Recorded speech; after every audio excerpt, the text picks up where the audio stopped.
Salut. Bonjour à tous les francophones du monde entier. Je voulais vous dire que j'utilise cette plateforme pour créer des vidéos de motivation, sans visage, et j'apprécierais beaucoup que vous aimiez, vous abonniez et partagiez mes vidéos pour m'aider à développer ma chaîne. Ce serait super, et je vous serais très reconnaissant de le faire sur toutes mes vidéos après avoir regardé celle-ci. Merci. Le calendrier qui dit la vérité sur votre vie. Avez-vous déjà examiné votre calendrier de manière véritablement profonde? Je ne parle pas simplement de jeter un coup d'œil aux rendez-vous et réunions que vous avez prévus pour la semaine. Je fais référence à la vérité plus profonde que votre calendrier révèle où vont réellement vos heures, jour après jour, semaine après semaine. La manière dont vous passez votre temps ne consiste pas seulement à rester occupé, il s'agit des choix que vous faites. Et si vous prenez un moment pour réfléchir, votre calendrier peut vous donner une image claire et sans distorsion de ce que vous êtes en train de devenir. Ce que j'ai appris au fil des ans en observant les personnes réussies et celles qui échouent côte à côte, c'est que la différence entre elles n'est presque jamais une question de talent, et ce n'est presque jamais une question de chance. Bien sûr, le talent joue un rôle, mais ce n'est pas le facteur déterminant. La chance peut vous donner un coup de pouce temporaire, mais elle ne soutient pas le succès à long terme. La vraie différence réside dans la manière dont les gens utilisent les heures qui leur ont été données. Ceux qui réussissent choisissent de faire en sorte que leurs heures comptent. Leurs calendriers disent la vérité sur où va leur temps, et cette vérité est la force motrice de leur succès. Votre calendrier est votre reçu. C'est votre preuve d'achat. Vous pouvez dire ce que vous voulez à propos de vos valeurs, de vos rêves et de vos priorités, mais votre calendrier vous soutiendra ou vous remettra en question. La façon dont vous gérez votre temps est le reflet le plus honnête de la manière dont vous vivez votre vie. Prenons la santé, par exemple. La plupart des gens me disent « ma santé est tout pour moi ». Je crois qu'ils le pensent lorsqu'ils le disent. Mais quand je leur demande de me montrer où l'exercice se trouve sur leur calendrier cette semaine, la conversation prend souvent un tour maladroit. Ils se déplacent, hésitent et marmonnent quelque chose à propos du fait qu'ils avaient l'intention de s'en occuper, mais d'autres choses sont apparues. Les choses arrivent toujours, disent-ils. Mais voici la vérité, les choses sont arrivées pendant les 10 dernières années. Et pendant ce temps, votre corps a silencieusement pris des notes. Le corps ne se soucie pas de ce que vous aviez l'intention de faire. Il ne se soucie pas de vos désirs. Le corps ne sait que ce que vous avez réellement fait. Quand quelqu'un me dit que sa santé est une priorité mais qu'il n'a pas prévu une seule heure d'exercice au cours du dernier mois, je n'ai pas besoin de discuter avec lui.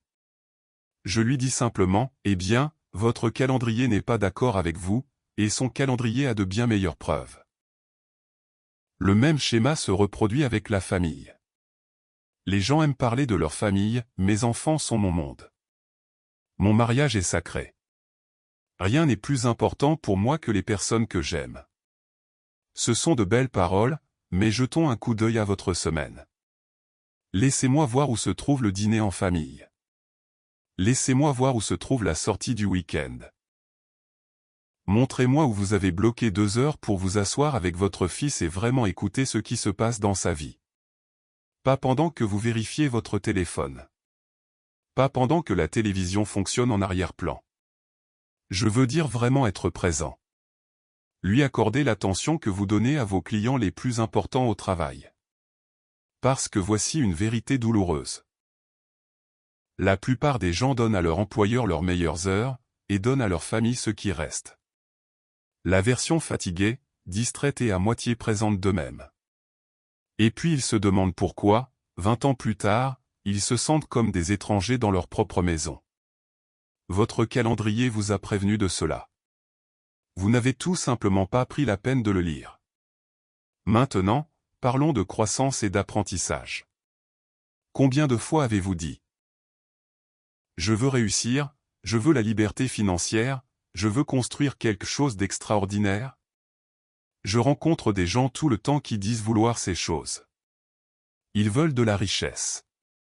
Ils veulent être meilleurs. Ils veulent construire quelque chose de significatif. Et je pose toujours la même question, que lisez-vous? Quel livre lisez-vous en ce moment? Quelles compétences développez-vous ce trimestre? Et trop souvent, ils me regardent avec confusion dans les yeux.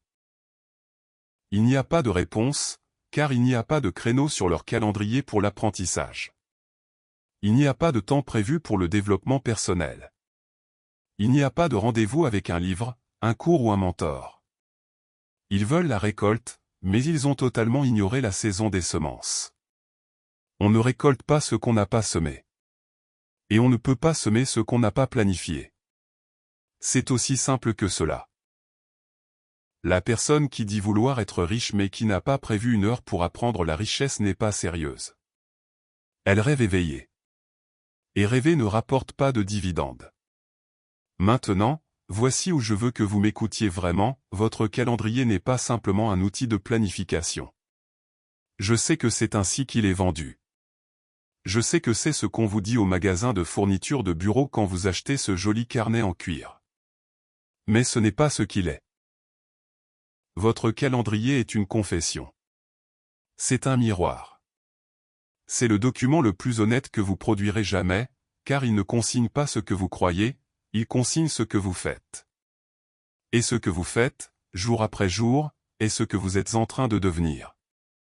Vous pouvez me dire votre philosophie toute la journée. Vous pouvez écrire vos objectifs sur un tableau de vision et le coller sur votre mur. Mais si votre calendrier ne reflète pas ces objectifs, alors ce ne sont pas des objectifs du tout. Ce sont des souhaits. Et les souhaits ne construisent pas des vies et les calendriers construisent des vies. J'ai vu cela se produire tellement de fois. L'homme qui dit vouloir démarrer une entreprise mais n'a pas réservé une seule soirée pour travailler sur un plan d'affaires. La femme qui dit vouloir écrire un livre mais ne trouve pas 45 minutes par jour pour s'asseoir et écrire. Le jeune qui dit vouloir être excellent dans quelque chose mais passe 4 heures chaque soir à regarder la télévision et appelle cela se détendre. Maintenant, je ne suis pas contre la détente. Le repos est important. Mais il y a une différence entre le repos qui vous restaure et la torpeur qui vous vide. La plupart de ce que les gens appellent détente est en réalité juste une forme d'évitement déguisé en vêtements confortables. Ils ne se reposent pas, ils se cachent. Ils se cachent de l'effort qu'il faut pour construire quelque chose de significatif. Et votre calendrier est l'endroit où cette fuite se produit. C'est là que les heures disparaissent silencieusement, sans que personne ne le remarque jusqu'à ce que les années passent. Voici ce que je trouve remarquable à propos de votre calendrier, il ne vous juge pas. Il ne discute pas avec vous. Il ne tente pas de vous convaincre de quoi que ce soit. Il consigne simplement la vérité et attend. Il attend que vous le regardiez honnêtement. Il attend que vous additionniez les heures et fassiez face à la réalité. Et si vous ne faites pas attention, la réalité peut être dévastatrice. Si vous passez 1 heure par jour sur quelque chose qui a du sens, et 5 heures par jour sur quelque chose qui n'en a pas, les mathématiques ne sont pas compliquées. À la fin de l'année, vous aurez passé 365 heures sur quelque chose de significatif et presque 2000 heures sur quelque chose d'inutile. Dites-moi quel genre de vie construit cette équation? Quel genre de personne cette planification crée-t-elle? Votre calendrier le sait déjà. Il a essayé de vous le dire depuis le début. Ce que je veux que vous compreniez, c'est que le calendrier est le miroir que personne ne veut regarder. Et c'est exactement pourquoi vous devez le regarder.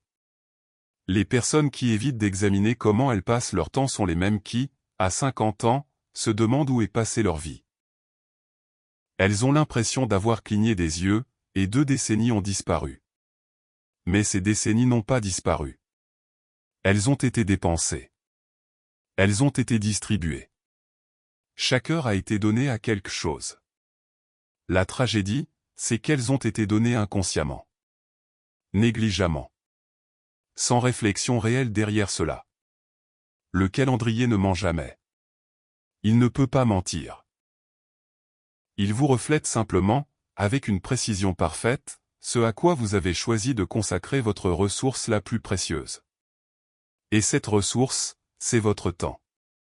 Une fois que vous voyez ce reflet clairement et une fois que vous le regardez sans ciller, vous serez soit inspiré par ce que vous trouvez, soit horrifié. Dans les 2 cas, vous aurez enfin la vérité. Et la vérité, aussi inconfortable soit-elle, est toujours là où commence le véritable changement.